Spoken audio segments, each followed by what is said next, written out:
It's hard to find trained people, so the ability to repetitively train people over and over again quickly is important. So I can buy equipment and then I can send them to the Stiles University to train them, which in turn helps production.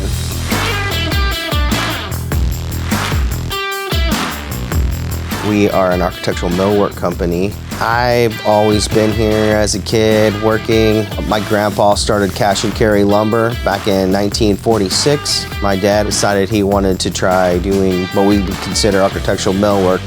Automation is definitely a necessary part of a growing business. With the speed of the jobs nowadays, you have to have automation if you're going to be competitive. It's made a huge impact on the amount of work I can push through my shop. I can produce quite a bit more with my routers and my edge bander and all my equipment here versus doing handwork.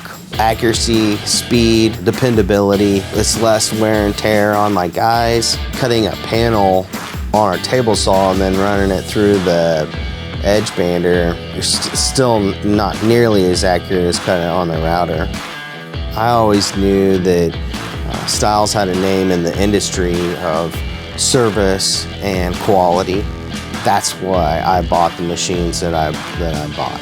They have great equipment, they have great service, and then on top of all that, they have the schooling to teach my guys how to do things. Those combinations are winning for me. I don't know of anybody else in the industry that is doing all three of those things.